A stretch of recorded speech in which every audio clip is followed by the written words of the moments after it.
Hello friends, तो आज का टॉपिक है एनसीईआरटी से ह्यूमन रेस्पिरेटरी सिस्टम। सबसे पहले एनसीईआरटी का 4 लाइन से पढ़िए। इसमें कुछ टर्म्स दिए हुए हैं, जैसे एक्सटर्नल नॉस्ट्रिल्स, लैरिंग्स, फेरिंग्स और नीचे में primary bronchiole, secondary bronchiole, tertiary bronchiole, बहुत सारे, लेकिन सब इधर उधर है। उसको एक सीरीज में यहाँ पर लिखना है। याद करने के लिए सीरीज में लिखना जरूरी है, क्योंकि इधर उधर रहेगा तो याद नहीं होगा। तो सीरीज में लिखना है। उस सीरीज को हम कहेंगे रेस्पिरेटरी ट्रैक्ट। मैं ऐसा नाम नहीं दे रहा हूं, नाम पहले से है। क्या नाम है? Respiratory tract. रेस्पिरेटरी ट्रैक्ट कहां शुरू हुआ? सांस कहां से लेते हैं? नोज नहीं, ये एक्सटर्नल नॉस्ट्रिल्स। एक्सटर्नल नॉस्ट्रिल्स के बाद नेजल कैविटी, नेजल कैविटी के बाद नेजोफेरिंग्स, नेजोफेरिंग्स के बाद फेरिंग्स, फिर लैरिंग्स, फिर ट्रैकिया, फिर primary bronchi, secondary bronchi, tertiary bronchi, terminal bronchiole, respiratory bronchiole, फिर आता है आपका एल्वेलर डक्ट, फिर एट्रिया, फिर एल्वेलर सैक एंड देन आता है एल्वेलाई। तो इतने सारे स्टेप्स हैं, इतने सारे पाथ हैं। इसमें पाथ नहीं, एरिया है। इसको पास करते करते ये एल्वेलाई तक जाता है। हमें उससे पूरा सीरीज यहाँ पर लिखना है। तो हमें क्या लिखना है? किस बारे में पढ़ रहे हैं हम? Respiratory tract. हाँ, तो कहां से शुरू हुआ? पहले इसका नाम लिख दे रहा हूं, उसके बारे में जो बारे में लिखा हुआ है एनसीईआरटी में, उससे मैं डिफाइन करूंगा। सबसे पहले है एक्सटर्नल नॉस्ट्रिल्स, उसके बाद नेजल चेंबर, इसके बाद नेजोफेरिंग्स, लिख रहा हूं, pharynx, larynx, trachea, primary bronchi. यहां है ब्रोंकाई, याद रखिएगा। पहले आता है bronchi, secondary bronchi, tertiary bronchi, then आता है टर्मिनल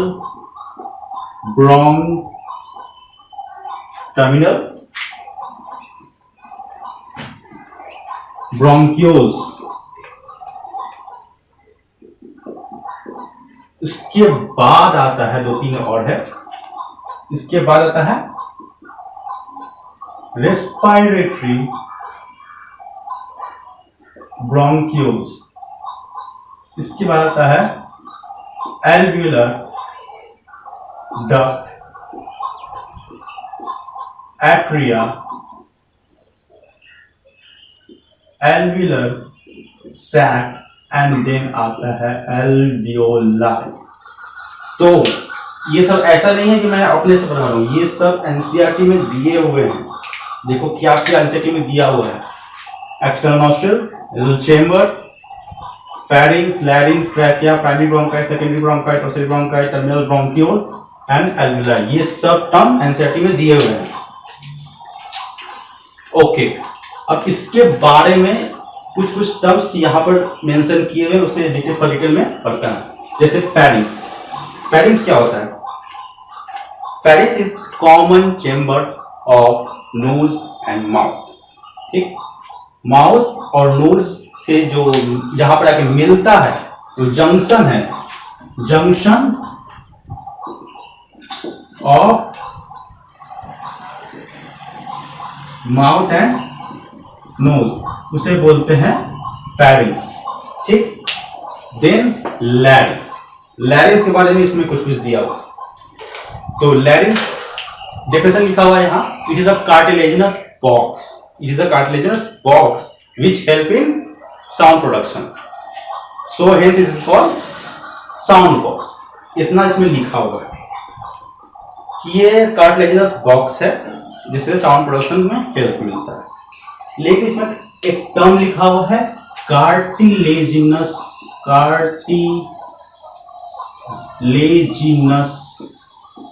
बॉक्स।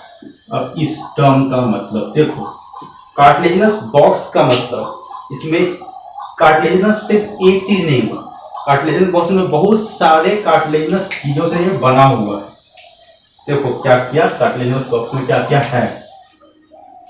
इसमें है थायराइड कार्टिलेज,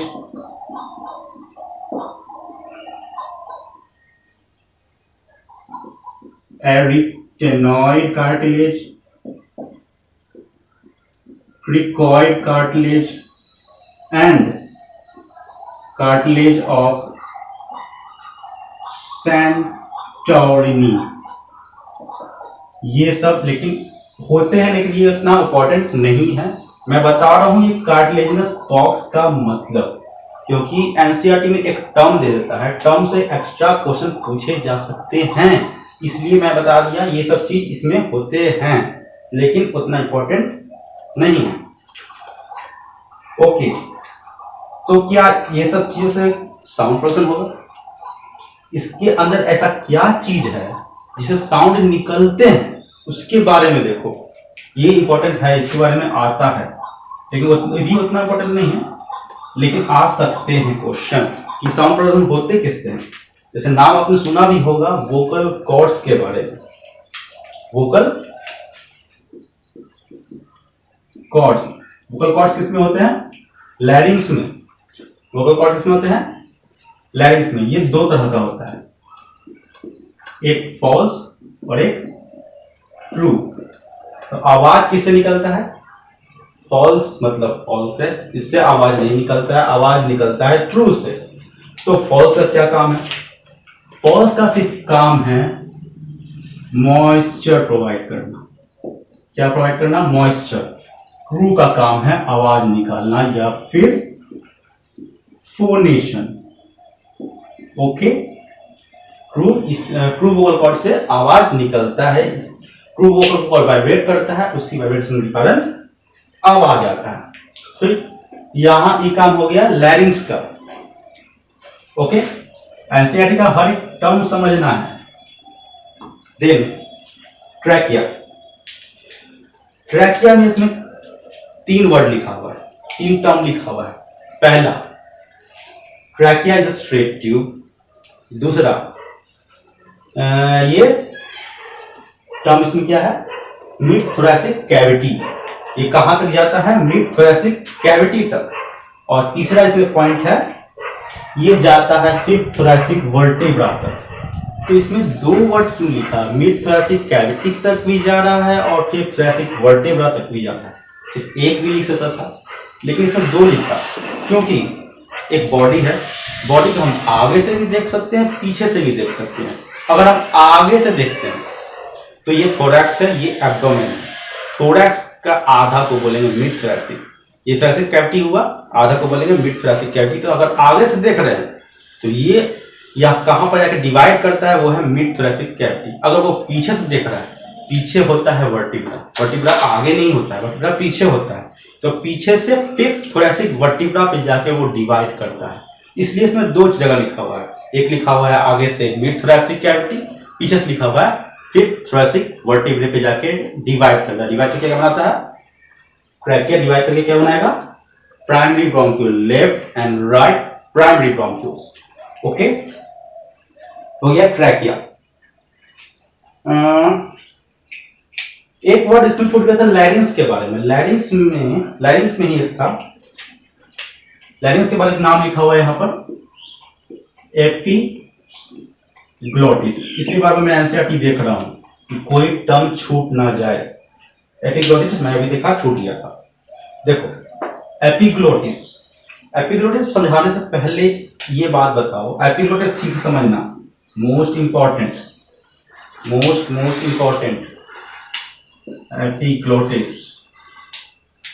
ओके, देखो पहले समझो, ये मान लो फेस इधर है, इधर हो गया आंख, नाक, मुंह। ओके, यहाँ पर तुम्हारा आ गया नेक, ये हो गया नेक। ठीक, नेक के अंदर दो पाइप होते हैं। पहले थोड़ा सा बैक चल रहा हूँ डाइजेशन में। डाइजेशन में आपने पढ़ा ऑइसोफेगस या फिर फूड पाइप। यहाँ पर आप पढ़ रहे हैं विंड पाइप या फिर उसी को बोलते हैं ग्लोटिस। क्या बोलते हैं?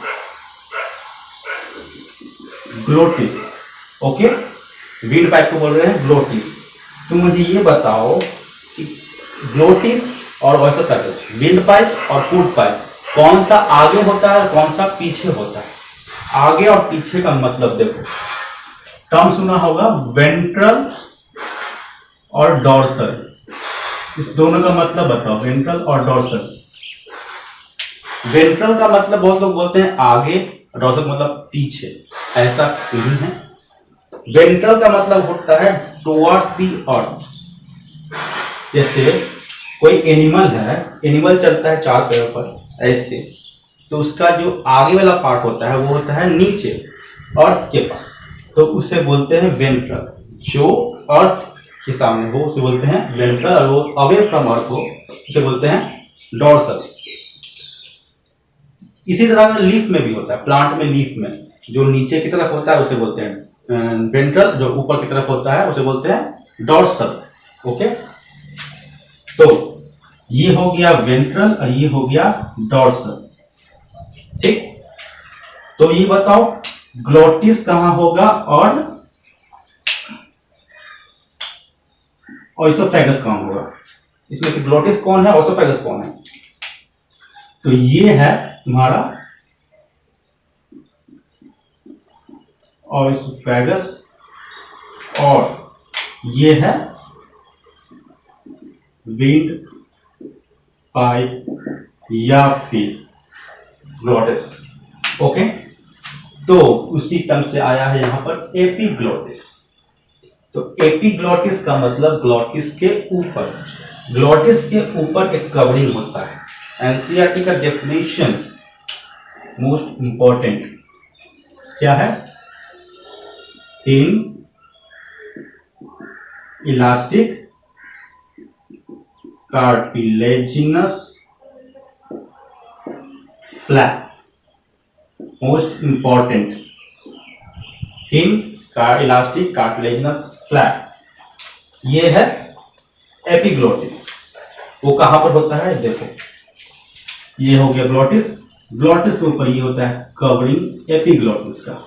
ठीक, जब हवा यहां से आता है, नोज से हवा आया, यहां से गया, ये खुलता है, चला जाता है अंदर। यहाँ एपीग्लोटिस क्यों जरूरी है? जब हम खाना खाते हैं तो ये दो पाइप है, दो पाइप से किसी में भी जा सकता है, इसमें जा सकता है, इसमें जा सकता है, लेकिन जब खाना खाते हैं, घोटते हैं, तो ये जाके इसमें चिपक जाता है। चिपकने के कारण जितना भी खाना है चला जाता है इसमें। ठीक, और अगर जैसे आपने देखा भी होगा, कभी कभी खाते खाते वो खांसी हो जाता है, तो वो खाली क्यों होता है? क्योंकि ये एपीग्लोटिस है, ये थोड़ा सा खुल जाता है, खुलने के बाद थोड़ा सा खाना इसमें चल जाता है, तो खांसी होता है। जैसे में खाना है यहाँ पर गया है तो सब बाहर निकल जाता है। ये है एपीग्लोटिस। नेक्स्ट है, इसमें एक और टर्म दिया हुआ है, आगे देखो, ट्रैकिया पर आ रहे थे, ट्रैकिया में एक टर्म दिया हुआ है इनकम्प्लीट कार्टिलेजिनस रिंग। क्या लिखा हुआ है? Incomplete cartilaginous ring. ये इनकम्प्लीट क्यों है, पहले ये बताओ, कंप्लीट क्यों नहीं है? ये है विंड पाइप, ग्लोटिस, और ये है ऑइसोफेगस, फूड पाइप। तो ये इनकम्प्लीट इसीलिए है कि अगर वो कंप्लीट होता तो क्या होता? इतना पास थोड़ी होता है, ये और इतना दूर नहीं होता और ये और पास होता है। ठीक, अगर ये कंप्लीट होता तो पीछे ऑइसोफेगस पे जाके टकराता और ऑइसोफेगस को डैमेज कर सकता है, इसीलिए ये इनकम्प्लीट कार्टिलेजिनस रिंग होता है। ओके, समझ आया इस टर्म का मतलब? Incomplete cartilaginous ring. अब मैं बताऊंगा कहां से कहां तक होता है, तो इसमें अब मैं डिवाइड भी करूंगा। ये पूरा ट्रैक्ट है, ट्रैक्ट को डिवाइड भी किया गया है। ठीक, मैं उसे डिवाइड ही करता हूं, उसके बाद बताता हूं आगे। देखो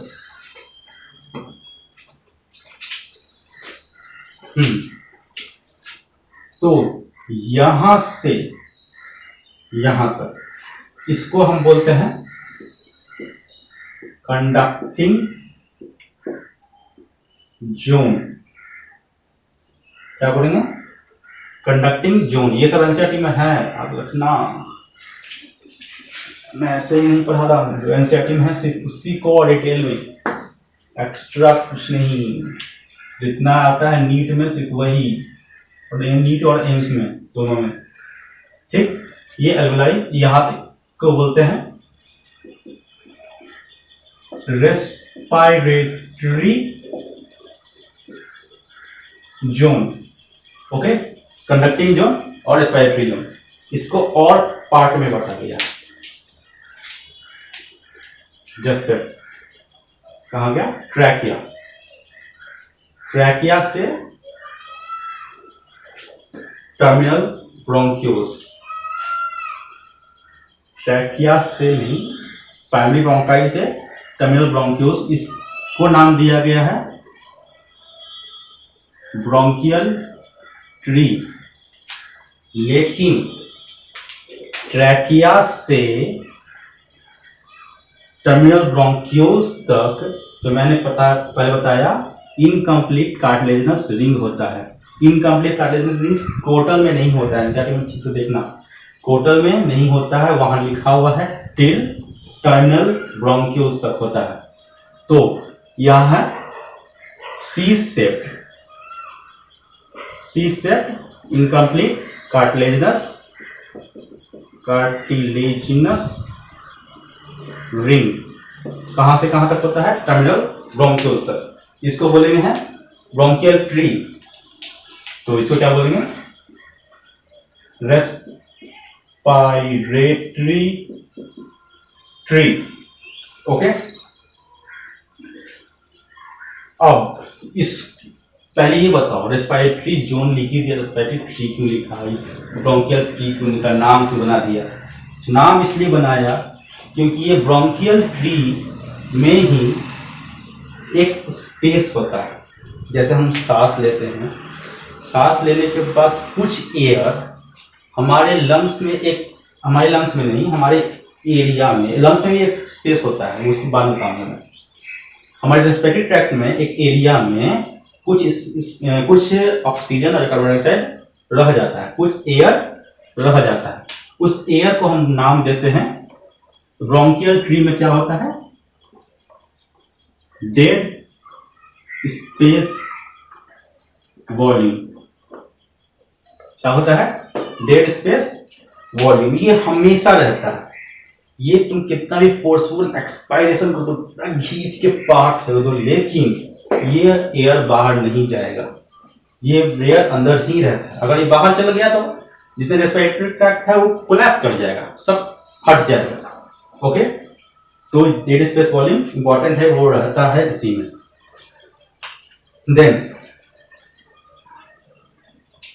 देन बात है कंडक्टिंग जोन का। कंडक्टिंग जोन में क्या होता है और रेस्पिरेटरी जोन में क्या होता है, दोनों में अंतर क्या है? तो कंडक्टिंग जोन में, ये भी एनसीईआरटी में लिखा हुआ है, कंडक्टिंग जोन में क्या होता है? Transport of air. ये सिर्फ ट्रांसपोर्ट करेगा, ट्रांसपोर्ट के अलावा, एंड ह्यूमिडिफाई करेगा, एंड हवा को बॉडी टेम्परेचर के बराबर लाएगा। अगर ठंडा हो, बाहर का टेम्परेचर ठंड हो, ठंडा हवा आ रहा है तो उसको बॉडी के टेम्परेचर के बराबर करेगा, इसलिए बॉडी टेम्परेचर पे अब हवा को लेकर के आता है। ये तीन काम होता है कंडक्टिंग जोन में। यहां से कोई एयर ब्लड में नहीं जाता, यहां से कोई एयर ब्लड में नहीं जाता, सिर्फ जो भी एयर ब्लड में जाता है, डिफ्यूजन होता है, वो होता है रेस्पिरेटरी जोन में। इसीलिए इसी को बोलते हैं एक्सचेंज जोन। क्या बोलते हैं, एक्सचेंज जोन। सिर्फ जितना भी एक्सचेंज है सिर्फ यहां से ही होता है, यहां से कोई एयर एक्सचेंज नहीं होता है, ठीक। इसलिए यहां पर डेड स्पेस वॉल्यूम नहीं है, डेड स्पेस वॉल्यूम सिर्फ यहां पर है, यहां पर जितना भी एयर आता है वहां एक्सचेंज होते रहता है, ये एक्सचेंज नहीं होता है, ठीक। अब रेस्पिरेटरी ट्रैक्ट समझिए। अब देखिए जैसे इतना ही मैं पढ़ाया हूँ, इतना ही से कुछ क्वेश्चंस मैं दिखाता हूँ जो AFMT और एम्स में आया हुआ है।